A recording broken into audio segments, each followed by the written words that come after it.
Hello, everyone. Welcome to the Journey to DevelopHer podcast, episode 3. I'm here with an amazing young lady, Erica Alexis. Hi, Erica. Hello. Thank you for having me. As you may know, I'm Deontay Chantel, and I'm the host of Journey to DevelopHer podcast. As I stated earlier, I'm here with Erica Alexis. And Erica, can you tell us a little bit about yourself? Where are you from? I'm originally from Berkeley, California. I lived in Berkeley, California for about 18 years, then went off to lovely UCLA and never went back home. So I'm now an LA resident as we speak.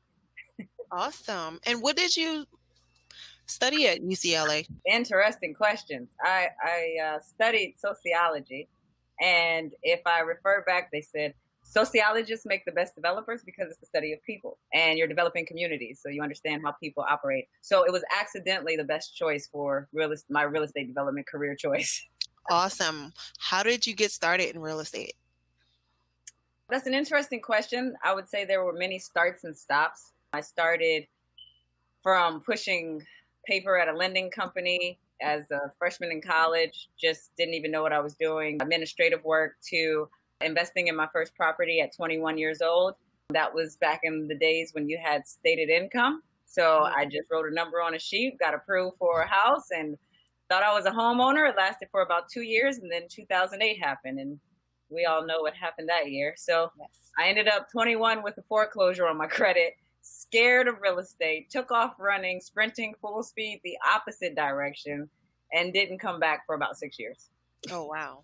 So tell us, are you now an investor and a real estate developer?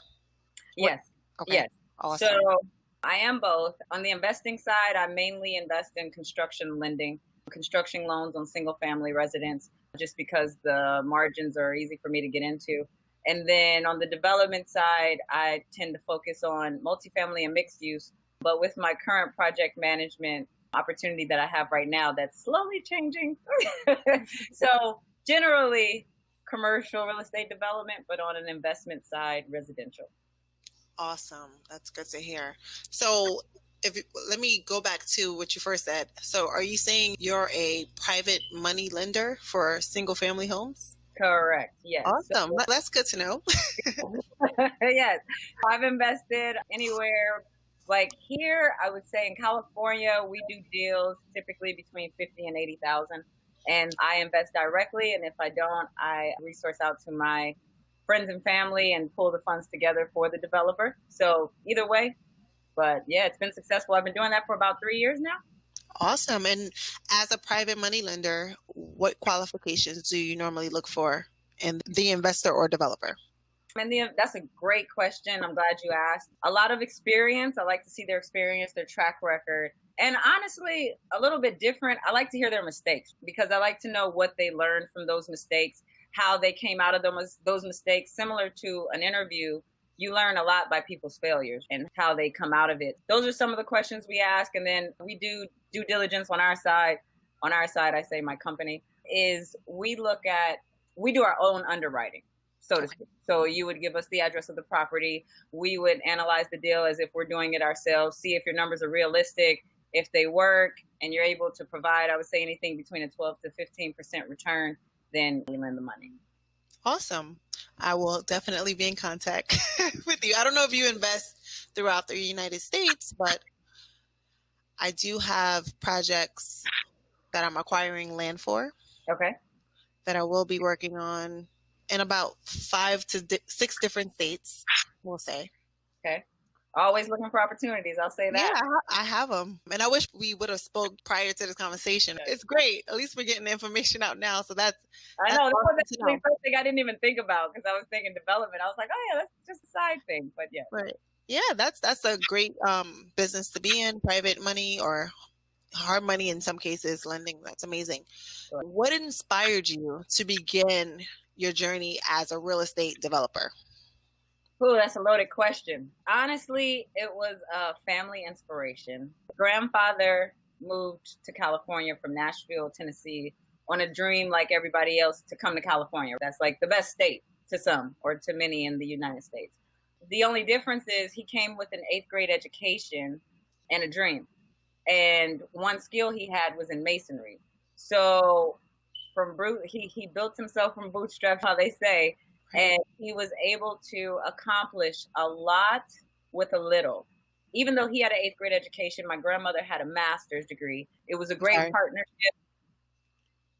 He had a lot of skills in masonry. So when he came to California, he started to build driveways. And when he started to build driveways, he became very popular through word of mouth, and it went to grocery store docks, recreational centers, apartment buildings, and eventually he ended up a millionaire. And this was all from an 8th grade education. But my grandmother, she had a master's, so they had this operation where he made the money and she managed it, and it turned out very successful. By the time that I was born, he was disabled, so he was no longer able to build, and we practically learned to crawl together. So we grew up really close. He was my best friend. And although we lost him at 13, his legacy continued in the family and in the community. He started a program in the Bay Area that was called Men of Tomorrow. And it started in the 1950s, where Black men would pull their money together to build property because it was hard to get loans at that time. And he was averaging, for a builder, he was averaging about $5,000 a day, which is insane. That's amazing.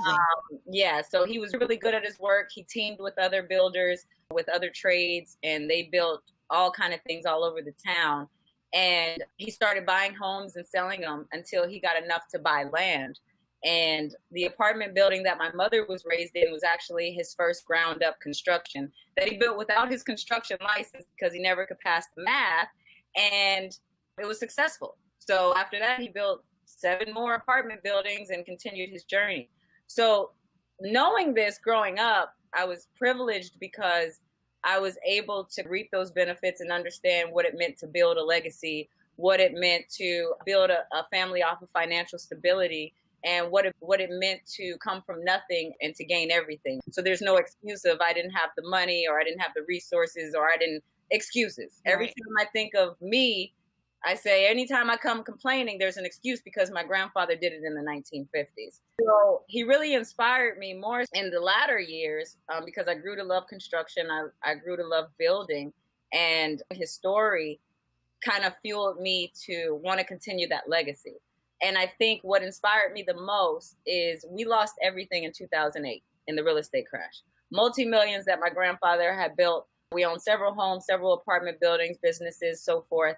So to have all of that and to lose it created a fire in me where it was like, oh no, that's not fair. My family deserves that. I'm going to get it back. So that's where my fire and my drive come from. I love it. I love that story that you just gave us, and that journey. That's a beautiful journey for your grandfather, for you.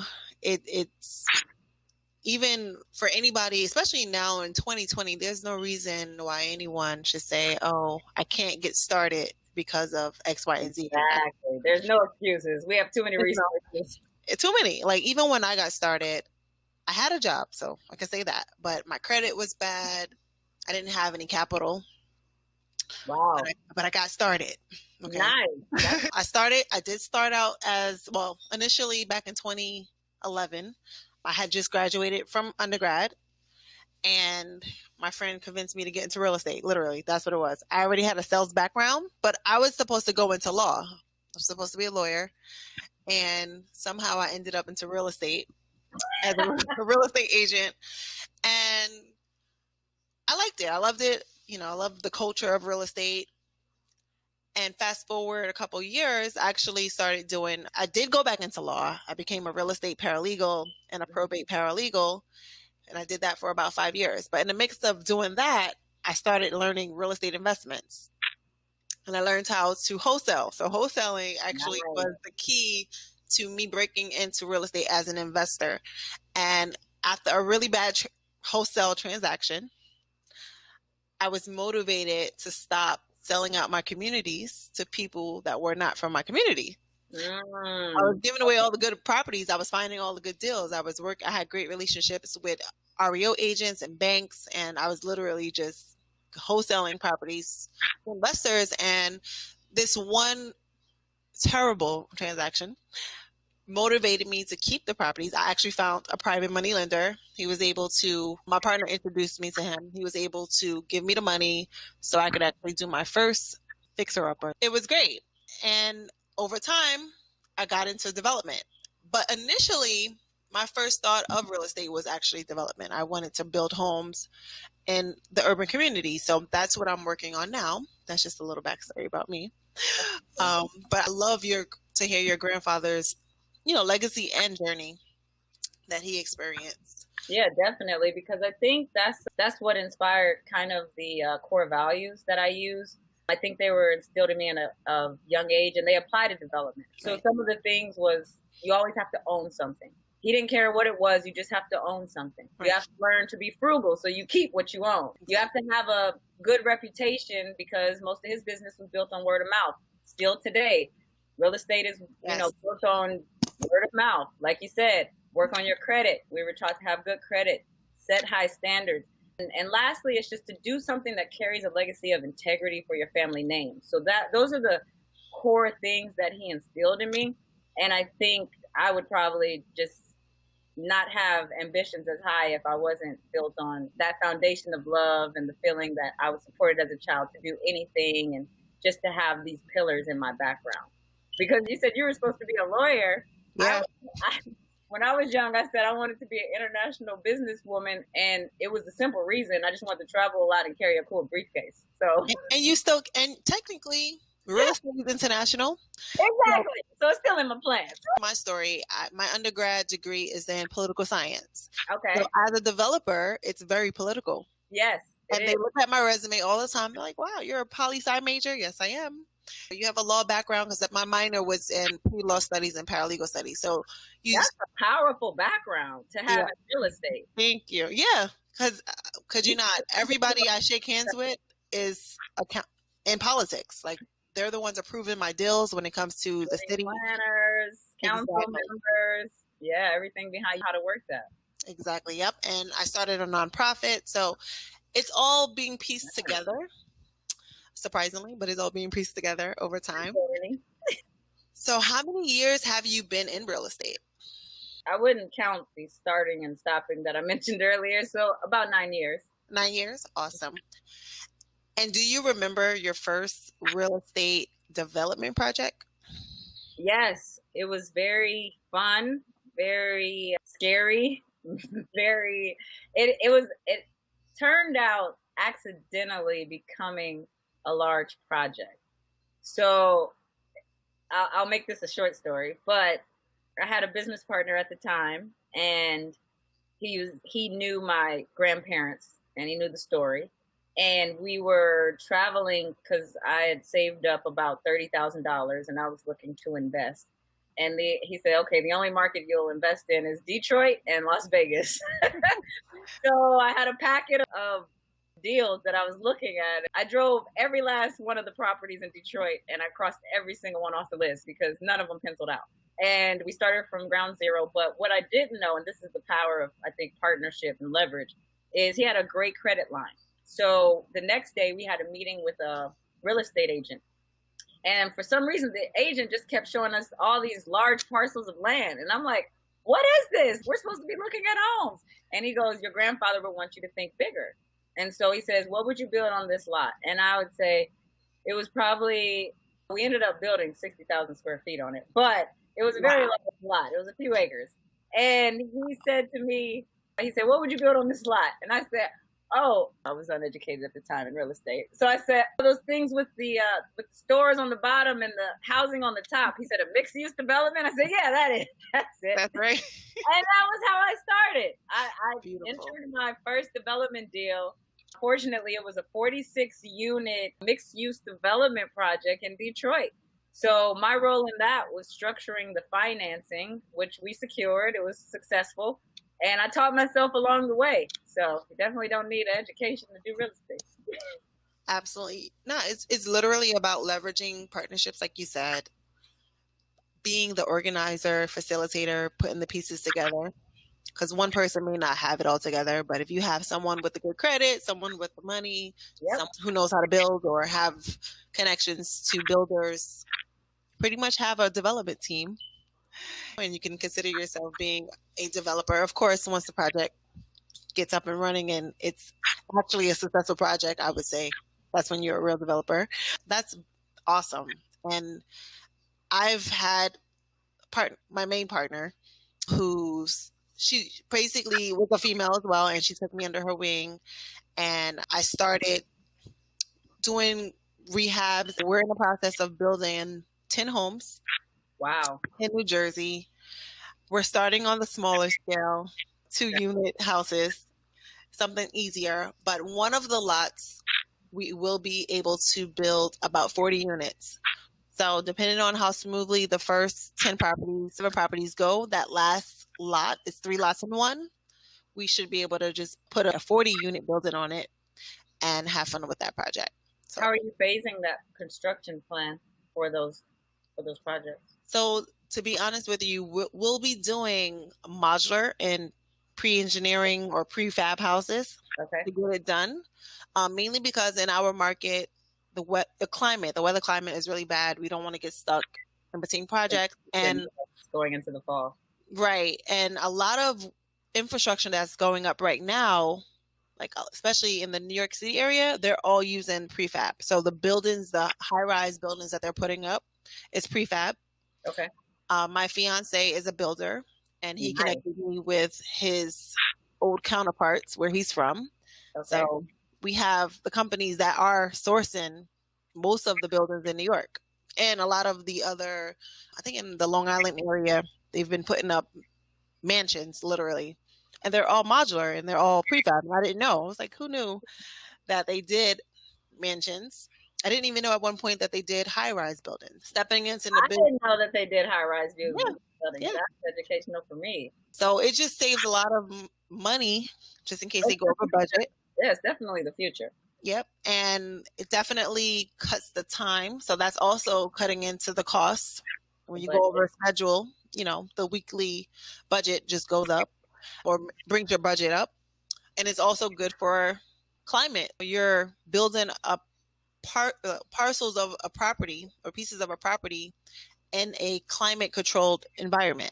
So they literally take like half a football field and they have a warehouse and they're building the pieces of the property in that warehouse. Interesting. It's pretty cool. I definitely have to research more of that. Yeah, they definitely have a company out in California. I'll say there's companies throughout the United States, definitely. So I know they have it out there. It's so funny. Last year, I want to say last summer, I was going to reply to RFQ or RFP. I'm sorry, RFP. They had for affordable housing. So they was looking for developers to build affordable housing development or apartment buildings in California. I believe it was Los Angeles County. Because apparently California has the need for affordable housing, and not only for rentals, but for home ownership as well. Because I didn't have my paperwork in order for California, I missed the deadline, but I'm sure it's coming back. They were giving away money as well from the municipality to build what they needed for the communities there. Yes, they offer a lot of tax credits. Mm-hmm.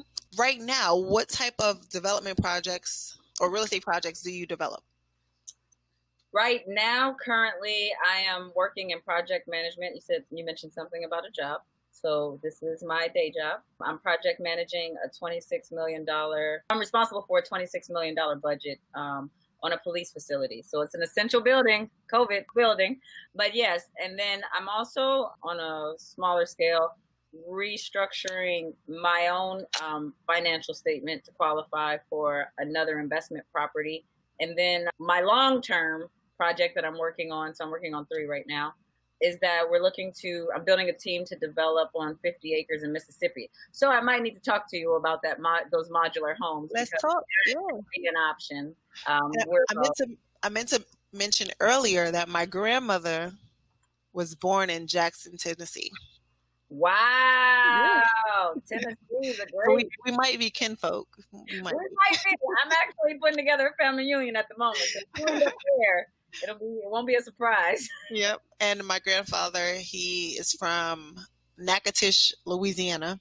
I know Wow. you've never heard of that, but yeah, he's from Louisiana. So my roots are from the My South. grandmother's from Louisiana, so watch out because we might be related. Yeah, we might be. So yeah, that's awesome. There's a lot of opportunity in the South. We're even I'm looking. learning. I just tapped into this market maybe 2 months ago when this opportunity came across my desk, and I'm like, what have I been doing?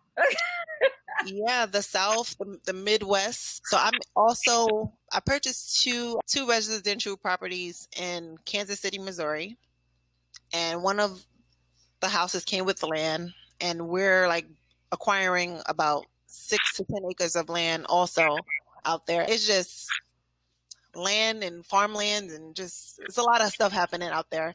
And also I noticed Alabama has a lot of land. Yes, I just heard about that as well.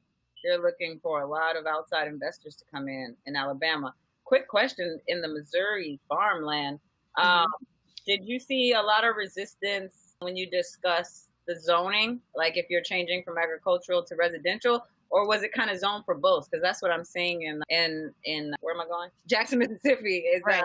I'm seeing that it could be zoned for both. Yeah, some of them were zoned for both. One that I saw, it was extremely cheap. I want to say it was over 15 acres and it was like 50,000. Okay. And they said it was only for farming. So I said, okay, but that's still not bad. I thought that was amazing. I was like, maybe you'll get them to change their mind one day. Yeah. But I thought it was a great idea. And but for the most part, you can do either or. Okay. Yeah, that's what I'm saying too. So just depends on what the community wants. Exactly. And they do have their neighborhood associations that you have to get approvals from. Yep. But I think as long as they're benefiting from the change in the community, revitalizing the community, they're pretty much okay with it. But they do have 15 different organizations you have to go through before they say yes. So it's like going through city council. Typically, city council would vote on your plans.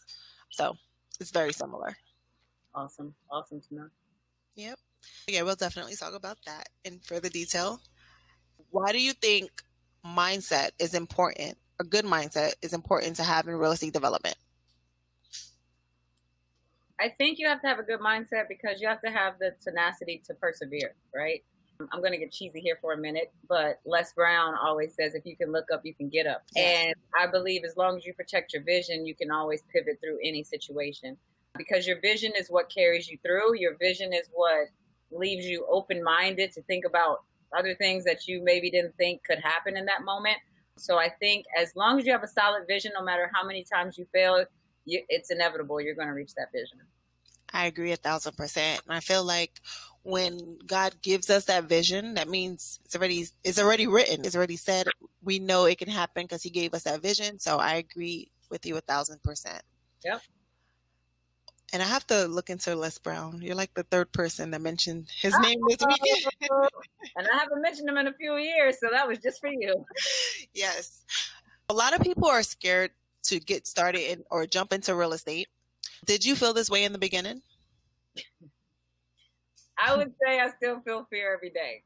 I think we're at about, I'm not afraid to say this, we're at about $400,000 in mistakes right now. And we're about a year into the project. We have a year to go. Okay. And what I would say to others is don't let the fear paralyze you. Instead, internalize it and let it inspire you. And I say that because you don't want to get stuck and the project to fail. You still have to carry it through. I think if the fear goes away, you've become accustomed to your current projects, and it's time to grow a little bit. So you feel I think a little bit of fear is good. Challenging yourself out of your comfort zone. I agree. I definitely agree. For some reason, I haven't had much fear when it comes to real estate. Wow. Because I've just been, I don't know, I'm such a visionary and a dreamer. There you go. You're strong in your vision. Yeah. So I'm like, all right, I saw it. Like I had dreams about skyscrapers. I'm like, that means maybe one day I'll build one. Who knows? Who knows what it meant? But I feel like sky's the limit. And I'm going to see mostly everything I want to achieve in life, see it come to pass. But I do realize when it's like the business side of it, I get fearful. When I have to network with people, I'm scared. It's like, really? yeah, I'm an introvert. You're an agent? That is the I first. know. Like when I have to, like when I'm meeting the politicians, I'm scared. Oh, okay. Okay. When I'm networking with, I don't know. What do you think is the main reason? Is it nervousness? I think it's more nervousness. I think I'm just a shy person, so I'm just like, I don't know. Okay. I have to just work on that. Even doing a podcast, I had to get out my own way with that. So my fear comes in different weird ways. Yeah. So I guess there's the communication side of things I fear, but setting the goals out, achieving the task on the goal list, that's, yeah. So strategizing, no fear. Talking to people, fair. I'll tell you one point, because I love meeting with politicians. First thing is crack a joke some kind of way. That lightens the load, and they're like, hey, okay, this person is normal. We can talk to them. They're probably just as nervous. What is she going to ask me? What does she want to talk about? Mm-hmm. Yeah, and you're absolutely right. They like to laugh. They're regular people. Yeah. They just want to know, what are you going to do for my community? And I'm here to talk about the community. Like my business model is all about community. That's awesome. That's because you're a developer. Exactly. Yeah, because there's developers out there. They're just in it for the money. They never even slept in those communities. They don't know those communities. Right, and that's why it's so important for more Black developers to be present. Yeah. And to learn real estate and invest, because we make up our communities. And if we don't take care of it, no one else will. Exactly. And that's what happens. And then when someone else has an interest in our community, everything goes up and we can't afford to live there. So it's very important for us to stick together and rebuild our communities ourselves. Were you going to say something? I think I cut you off. I would say one thing to that. Yeah, I was going to say one thing to that really is important to me. You mentioned developers, but I think any members of the community, before gentrification occurs, always has the power to change the plan. So when I go into a community and I'm looking to develop, I don't care if it's a multifamily, a house, anything, mainly with commercial, but when we go into the communities, the first thing we do is we attend the community meetings, right? The city council meetings, the neighborhood council meetings. And it always surprises me how few people are in there. You may have one or two neighbors, and then the rest is the development team. And then guess who wins the vote? It doesn't matter because the local population did not show up. So whether it's fighting Airbnb investments, whether it's proposing multifamily affordable housing project, or whatever the case may be, I always encourage just my friends. Go support the community. If you live in the zip code, near this zip code, go write your name on that list and state your opinion. It might be something as little as, if you bring your development to our community, we're going to need permit parking so that the new residents don't steal our parking. If we own a house there and it's an apartment building going up. Or no, we don't want bike riders in our city. We've heard that before too. So it's like these things that you have the power to change, but a lot of people don't even know these meetings exist. They don't Google them, see what times they are. They're open to the public. Anybody can join. Anybody can build anywhere. But we have the power in the beginning if we are in the room when they present the project. You can say no, you can say yes, or you can negotiate. You better offer this, or make sure it's affordable, or make sure that it looks like this, or make sure that you actually cater this to entrepreneurs, because that's our demographic right now. So that's very important that you touched on that. I think anyone, not even developers, but I think anybody in communities that care about where you live, especially if you own, you should attend those at least once a quarter. Preach, sister. I'm sorry. I got passionate really quickly. No, I see it too often where I'm like, we could have done it. We just need a street light. And even when it comes to everything that has gone on the last, I don't know, what month are we in? August? The last couple of months, the change is really with us. Like we put these people in office, even locally. Forget about the White House. The local politicians are even more important. The most important. That's where it starts. And people don't even know who their councilmen or women are. Exactly. Who's taking those letters to the White House? We don't even know those. I do, but most people don't know those people. Yeah, like, you don't like it, you can do something about it. Exactly. Right from your starting with your councilman, or even I don't know all the levels, but assemblyman. Exactly. You can go to the mayor. There's so many avenues. Exactly. And a lot of mayors, what I could say is, I grew up in Newark, New Jersey, so I can speak about, I can compare the Newark, New Jersey mayor and compare him to where I live now in East Orange, and compare him to where I graduated college from, which is Montclair. And he's so based on community. Like, he cares if his community is being gentrified. He literally has in City Hall, stop gentrification. But he does want the revitalization. He wants that, but he doesn't. He want to make sure that people in Newark, from Newark, for it to stay in Newark. That's awesome. He wants them to spend their money in Newark. So he's an advocate for small businesses in Newark, just to keep that money there, because a lot of the money that the Newark people earn is spent out of the city of Newark. So he's always advocating for that. He's advocating for female and male, Black or minority developers in Newark. So I just think that's beautiful. And if all of the other urban area mayors could implement that structure, of course, along with the community, just simple as knowing who their politicians are, voting the right people in, even starting neighborhood associations, we would have a totally different urban setting. It just comes down to understanding the government structure, what we can and cannot do. Exactly. And also how real estate, or not even real estate, how it all trickles down to economics and economic development in communities. So it's all related, and some people just don't know. Earlier we mentioned that you had a real estate partner in one of your first development projects. And what would you say is some of the important things you consider before partnering with someone on a deal? That's a good question. I think when you're looking for a partner, it's very important for them to share similar values and a similar vision. And it's important to be definitive in that vision, because I think both might say, I want to build this building. But one of you might say, like we were just talking about, I want to build it for the community.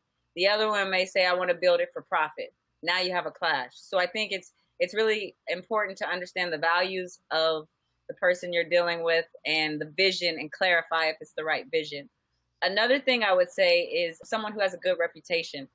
In this business, it's a large business, it's a small business. In construction and development, everybody knows everybody, or they know someone that knows you. So it's really important to know who you're dealing with, because that may get you a denial on a loan deal. That may get you a higher rate on a construction cost. So definitely that. And I think another thing is to be financially stable. And if you're not financially competent, for them to have a lot of experience that you can leverage. Everybody doesn't have the funds, but they may have 10 years of experience that you can tag on your executive summary and make the deal go as expected. So I would say, of course, the essentials, make sure everything's in writing. And also, don't be afraid to discuss the worst case scenario. If we were to dissolve the corporation, what would that look like? And how would it all come about? Because planning is essential. I don't care if you're planning for failure or planning for success. That was awesome. That was a great explanation. Oh, thank you. Lessons learned. Lessons learned. That's amazing. Definitely can agree 1,000% on reputation. A lot, yeah. Because then you're a part of that reputation, whether you want to be or not. It's like, I'm innocent. It's like, guilty by association. Sorry. Yes, I can absolutely agree with that. I've seen it firsthand myself. I'm not saying my partner in particular, but just associating with people in real estate, even if they just know each other, they could automatically assume that you're just as guilty as the person that did not the crime, but they had the mishaps with. So it happens. Advice: maintain a good reputation. Exactly, and watch the company you keep, because if one developer had a house that was, we built a house and it fell down, and then you're associated with them, and the city knows, they're gonna, no, we're not working with you, that guy. And literally, I've seen it happen with my own eyes. You Wow. know, even when it comes to zoning or building departments in the municipality, if you're associated with the wrong plumber or the wrong Yep. electrician, One person on your team. they Your will team deny is, your application. what do they say? Your strongest, your weakest link. Exactly. So that's very true in real estate because it's a very small industry. Yeah. So as a female developer in a male-dominated industry, are there any obstacles that you have faced or still face because of your gender? This is a very interesting question. And I would have to say, I have not faced anything due to my gender. I grew up a tomboy. It's a male dominated, because it's male dominated, is part of the reason why I have a knack for it, I think. I've always been respected. And I think if you carry yourself genuinely caring about others in the role that they serve to make a deal work, I think that people will essentially respect you. And I also use my femininity as my power. I tend to nurture my guys, but in a stern way, so it's still respected. It's genuinely that feminine side of I care for your well-being, and then I also care about my bottom line, a great blend between the two. But I think that it is essentially how you carry yourself, because I have experienced the comments of, yeah, you can't join us with this, with putting on this roof, but you can be our cheerleader in a skirt. I've heard things like that. But let's go back to reputation. I have a reputation of getting things done. I have a reputation of knowing how to build. I have a reputation of knowing how to use a hammer. One comes the confidence of, that's funny and cute, but let's get down to the real deal kind of attitude and sternness. And then the other thing is having people speak to that. I've been in positions where my crews have said, you're talking to the wrong person. She's not that type of woman. She actually gets things done. Or you might want to follow her lead because she knows how to basically get things done. So I think it's all in how you carry yourself, what you're willing to accept, and how you take it. One thing I learned, especially in the industry I'm in now with public, I'm on a public works project. It's not only male dominated, but it's Caucasian male dominated. Mm-hmm. It's all in what you, and especially with the movement going on right now, it's all in how you respond, right? You cannot be reactive. Every thought has to have an action, but you still have to stand your ground. You still have to stand in your truth, and you still have to know your vision and know why you're there. And I think with those, I think you can intervene in a lot of the potential chaos that you can potentially face if you just accept that I'm a woman in the industry. Agreed. Definitely. And one thing is always take a powerful seat at the table. That's right. That's right. I love your energy. Oh, thank you. Love it, love it, love it. So typically, because I think we didn't really talk about this, do you have any pointers on how to find projects, development projects, or land development projects, we'll say? So this is not fair to other developers, but all of my projects have come from word of mouth. I've been blessed. I worked as a commercial agent for a few years. I developed a lot of relationships with other agents during that time. I developed a lot of relationships with owners in the community that I was developing in. And I think it's just a upward spiral effect, right? So a lot of them understand what I do. They know people from my team, and we get our deals that way. Like the Mississippi deal came from word of mouth. The Detroit came from an agent, but all the ones that I've, been involved with in LA have essentially come word of mouth. However, I do have a team of about 7 agents that are continuously shopping deals and sending them my way and giving me first dibs, or I can send it out to my network if I pass. So awesome. That's amazing. And we spoke about construction teams. Mm-hmm. You have one that definitely supports you on the job site and respect you. How do you normally find people to add to your construction team? So initially, I started in an interesting way. I started volunteering my time. Okay. So I found local contractors, and I literally rose my hand and said, hey, can I come work for you for free? And when they saw my hustle and they saw me learning, this was a few years. This was when I first started. I did it for about a year and a half. They felt bad not paying me because they're like, you're working harder than my guys. I wanted to understand what it was like from the ground level. Okay. So whoever I'm hiring, I want to be able to understand what they go through day to day. And when I tell you the amount of work that I did kept me sitting on my living room couch for about 5 hours when I got home, I respect what everybody does on every project. But also during this time, I developed relationships, I developed trust, I developed reputation, and I just became familiar in the industry. One, because of course I was the only girl at that time. And then two, because I had a reputation of working and caring about the others. I think it's understanding who the contractors are in your community, finding out what you can offer to them. Mine was giving them my time. And now it's just, I try to keep them busy with deals if I have some that they can get on. But I think if you invest in your crews, they'll invest back into you.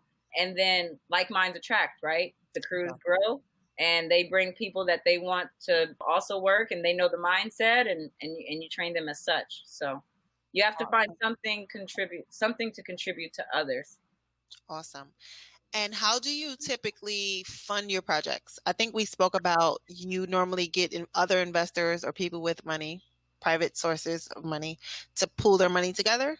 So that's for more like my short-term investments, and that's just the cash flow. For development deals, we shop the market. We had an actual bank lender lend us the deal. I think we were approved for 12.5 million in a construction budget, and that was from a bank. So it's really important to build your executive summary with the right team, and to make sure, like you said, if you're not strong financially, that partner has to come stacked. And then aside from that, who you choose as your architect can speak volumes. They made a lot of leniencies on us financially because we had a strong architect.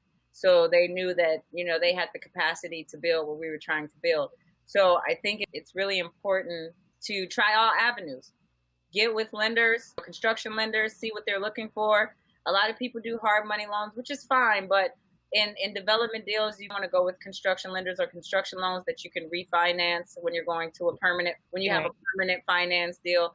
A lot of times I think you're easily approved if you work backwards. So if you already have your permanent financing, you already have your refinancing plan, how you're going to get out of that construction deal, you can always work back and use that as clout. Hey, we already have somebody that wants to build the project once it's complete, buy the project once it's complete. We just need you to finance the construction. I think that's a great angle to always position development projects. I agree. Now, do you also have a say in what your cap rate would be, like what your ideal cap rate is on a project, or what your return is on a project? Yes. So I build my cap rate. So that project was 2015. So just to give you an idea of some numbers, we had a projected value of 24 million. We had a projected construction loan at about 16 million. We were financed 85% loan to value. So we were able to secure 12.5 million. We brought in 2 million equity, land equity, and then we had to fundraise the remaining 2 million. And it was 60,000 square foot of property. So we were able to acquire a permanent financing lender that came in at 24 million, which at a 75% LTV was about 18 million. So we were able to use that as leverage. Hey, there's a lot of equity in the deal. We still have 4 to 6 million if we mess up. Even if our contingency is only 500,000, we still have a lot of equity that can cover. It's really important for you to do your own underwriting first, establish your own cap rate, and then back it. Because if you back your cap rate, they know your market, they know your community, they know your end value, and it's less questions at the end of the day when it comes to approval or not. And just for the community, the people out there that don't know, what is a good cap rate in your space? So I believe you're doing commercial real estate now. I'm doing commercial real estate in Los Angeles. And right now, a realistic cap rate is 5%. Okay. Yeah, if you are able to achieve a 5 or 6% cap rate in Los Angeles, that's considered a good investment deal. Agreed. That's the same for New York. It's very high. Yeah, exactly. Yeah. Or very low, I'm saying. Sorry. Yeah, very low. Because most buildings I've analyzed, they're doing like 3%. I'm like, no. It's very, so when I say 5 or 6%, people not in real estate are, that's it. Mhm. And I'm like, one, you're dealing with a larger tax bracket, okay, and Right. then two, you have to look at the market. The market is tapped out. All Right. Yeah. the investments are gone, Right. so you have to be realistic. Yeah, and I try to educate people that when you're doing residential, the cap rate is going to be different from Yes, commercial. So yes, residential, 5% is awful. You want to be 10 and up, not 10 and up, but 10 is okay. I've seen 9. It depends on if the neighborhood would appreciate, of course. hmm I do like to be a little higher, but that's why you diversify. exactly when you purchase the house, that's where you're getting all of your equity. Make sure you're buying Exactly. it low enough. Yep. Don't depend on adding equity or building equity What in is the it now? property. Yes, you have to be Exactly. realistic with your numbers. Exactly. So where do you see yourself going in real estate development? Whew. Okay, so we talked about the fear that. Right. um, You seem fearless to me. I did say dream big. Okay, my 5 year, I would say in 5 years in development, I would like to see.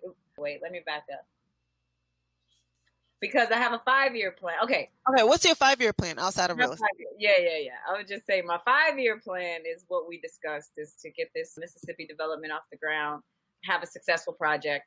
And I would say my long term plan, because I don't have a number of years to get there yet, but is sneak back into that international market and build communities in Africa. That's my long term plan. Beautiful. What part of Africa? What country in Africa? Right now, I'm looking at Ghana. I'm doing all my research in Ghana just because they're so open to outside development. They're calling us home. They're telling us to bring our expertise. And that's primarily the reason why I focused in the area that I did for project management. I'm focused on electrical and solar because that was two of the main markets that they need there. So I just wanted to really understand how to run work in those arenas. That's beautiful. I just did a podcast episode with an investor in Jamaica. Wow. Yeah, so many may not know, but they probably will know by the time this episode airs that I'm half Jamaican. So when I went to Jamaica for the first time, like 2 to 3 years ago, Wow. I just saw all the opportunity. Like I could just see things sometime before it gets built out. And they have a lot of abandoned buildings in the downtown area of Kingston. And that's from all of the things that happened in the past, but they haven't really been rebuilding those communities. Mhm. And of course, near the main tourist attractions, they have little small areas where people have started development projects and then they just abandoned them. So I'm like, what's going on there? So there's a lot of land in Jamaica also, a lot of opportunity. What part of Jamaica? This is in every time I go on vacation. So it's normally like Montego Bay. Ocho Rios definitely has a lot of land and opportunity. Jamaica definitely a hot spot for development. Ghana definitely. I know one of my good classmates, my old classmates from high school. I think someone either gave him land or he bought it. I'm not sure, but he bought it for extremely cheap. Each lot is worth $500,000 now. So I think he paid less than $5,000. I mean, Oh my yeah, I'm not telling goodness. you how old I am and what year this was in. Now it's Okay. he's a millionaire basically in land in Ghana. He's from Ghana originally, or his family is from there. So yeah, it's a lot of opportunities. They're always looking for foreign investors to come there and build, and yeah. And what Akon is about to do in the Senegal area, I believe he's doing it in Senegal. Don't quote me, but yeah, Africa as a whole is going to go to another level I when think it it's a comes fun to market to dabble in this lifetime. yeah. So hey, I might be joining you. Yes, you will. You just don't know it yet. I might be joining you right over there. So let's see. Oh, we didn't talk about like regular residential properties. Do you own any, as an investor, do you own any residential properties? Yes, I own a rental property in Texas, and I own an Airbnb that I own and operate in Los Angeles. Awesome. And yeah, just trying to. What I want to do is, in the next 2 years, have at least $1 million in assets. So just trying to position myself for more investment property so that I can have the income to help me with future projects. Awesome. And I'm sure in the California market, that only takes about, what, 2, 3 More. properties? I got one more. Oh, let me say, you're almost there. Those houses are expensive. Say that. It is so sad, but that's where we are. Yeah. One of my mentees, she's from the Los Angeles area, and I'm trying to help her buy her first home through FHA for now. And she's also a realtor. She's just, the market is nuts. I'm sure you have pockets that are lower, maybe an hour away. She said, yeah, they're an hour away. I was like, just commute for a year. And in LA is a 2 or 3 hour commute. I forgot the name of the town, but she said it was about 45 minutes to an hour from Los Angeles. I forgot the name of the town. San Bernardino, what else? Sounds familiar. Yeah, those are like the lower. And they were about 200,000, I think. Yeah. Probably it looks like it's in the middle of a desert, but there were other developments near it. So I'm like, that's not too bad. Somewhere east or north. Yep. Yep. But that's good. So you're almost there. So what has been your biggest accomplishment so far? I think dusting my shoulders off and getting back up. I think consistently going towards my vision has been my biggest success and accomplishment. And I think owning, right, successfully, because I went through the foreclosure the first time. So I think coming back to that and owning again has been my biggest accomplishment, because my goal was to establish 3 investment properties before I buy my first home. I think on that track is my accomplishment. I think that's a beautiful journey, a beautiful story. A lot of people, they don't like to discuss the mishaps. And I think you mentioned this earlier. They just want to probably glorify how much money they make. How good they are. Look what I did. It's like, you got there from some kind of mistake. Right. And I tell people all the time, like, I lost a lot starting out. Even now, sometimes I'm still learning as well, especially with COVID. I think a lot of landlords got hit. A lot of people in general, everybody got hit. I think COVID humbled everyone, including celebrities. Everyone was humbled. Yep. What is really important. And I feel like I didn't ask you how you were doing during COVID, but I'm sure you're well. I hope your family is well and doing okay. But yeah, COVID was definitely an eye-opener for myself and many others. And I even had investors contact me because, I do work also as an agent. So I've had some contact me like, yeah, these tenants are not paying rent. Do you have, because as an agent, most of my clients were homeless families. So I work closely with nonprofits and I helped place homeless families in apartments. So a lot of those programs paid. Yeah, it was pretty cool and interesting. A lot of those programs pay the rent. So landlords are like, yeah, I need that program. I'm like, you shouldn't have discriminated before because you would have had that tenant in there. So the government covers, or is it like subsidies, or how does that work?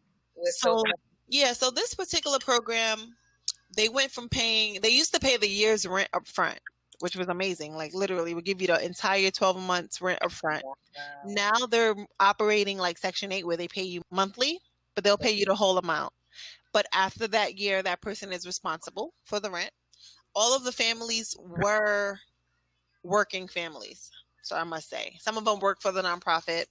Some had different jobs, but they were working. That's the only way you can qualify.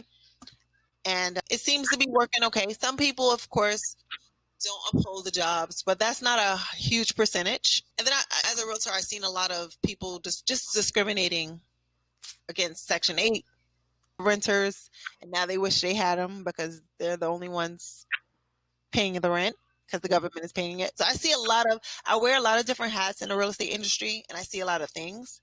And I think God has positioned me that way so I can help provide solutions. So I'm able to see who gets discriminated against, what communities need help or assistance. So just different avenues I get to see how the world really works. And I think in the past I was naive until I got into real estate. Like it taught me a lot about how the world works. To sum that up. Really? What are the skills you already had or learned along your real estate journey that have helped you become a successful real estate developer? I think the biggest thing is connecting people, right? So if you think about a developer, I compare it to the conductor of an orchestra, right? The timing, the instrument sound of what to blend together in order to create the melody. So as cliche as this sounds, being a people person, understanding the talents that everybody has and their strengths and weaknesses that, they have, and leveraging that, I think has been a great skill set that I've had just from practice of just from my friendships that I've been able to apply. But if you were to talk about some analytical skills, one thing that I did, there's one thing to talk about fear, and there's something about facing your fear. And in college, I was not that great in math. So I actually went back to community college about 4 years ago, studied algebra again. And how that helped me with development is it made me understand property valuation. It made me understand reading financial statements, financial analysis, working on my own personal budget, how to build spreadsheets to paint a picture for a development. Even though it's out of the box, not many people think of it, it's I think that knowing the mathematics that go into a deal and understanding what the numbers mean, bringing them to life, is also a strong skill that I developed during my time in real estate. Awesome. You're the first person ever that actually credited algebra for anything. I know, because when you're like in 6th grade, you're like, what do I need to know for? To this day, I'm like, high school was good. High school and college, because I was in remedial math. How do you get to your cap rate?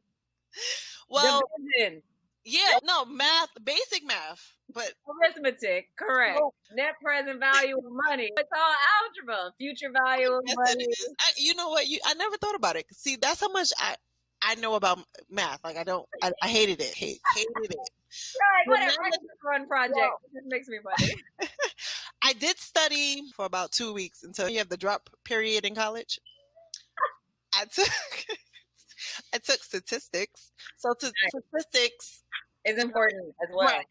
But algebra and algebra 2, I'm like, where on earth am I ever going to learn slope or deal with slope? Geometry was even more relative. But yeah, I thought that was pretty interesting that you mentioned that. But I always do tell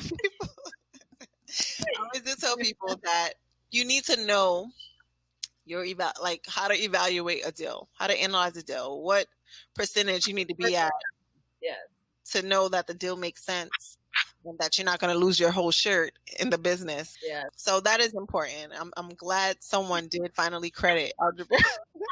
I'm going down in history. Make it right. You are. This is great. How can people stay connected to Erica Alexis? Wait, before we even get there, what's the name of your company, Alexis? Oh, yes. Bridgeline Development Incorporated is my company. I formerly operated under Dennis Holdings, but now it's changed to Bridgeline Development. And I'm trying this social media thing as how we met. My personal is at Alexis Global. My business that only has one image, don't judge me right now because I'm building it, is Bridgeline Dev, just the EV at the end. And if you or anyone listening to this podcast would like to shop some deals my way for the residential side, we lend up to $70K for construction loans. That is Bridgeline Rentals with an S as one word at gmail.com. Awesome. That's amazing. Thank you for coming on the podcast today, the Journey to Developer podcast. I love your play on words. Everyone I said I was doing the Journey to DevelopHer, get it, and everybody loved it. I wanted to start this podcast to really showcase women.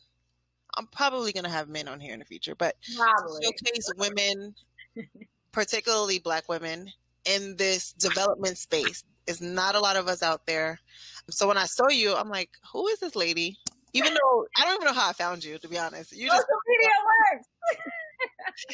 I think it was a hashtag real estate development or developer. I was okay. She's doing, it looks like you're doing commercials. This is amazing. Let me just go in her inbox and see if we can connect. And thank you for deciding to even connect with me in the first place, and then coming on the podcast, share your journey with us. It's been a pleasure. I learned a lot, and it was a pleasure to meet you, and hopefully we'll meet face to face in the future. Yes, after post-COVID. Yes, absolutely. And hopefully we'll be able to discuss projects and even get advice from each other in the near future. Awesome. Thank you so much. All right. God bless, and we'll talk soon.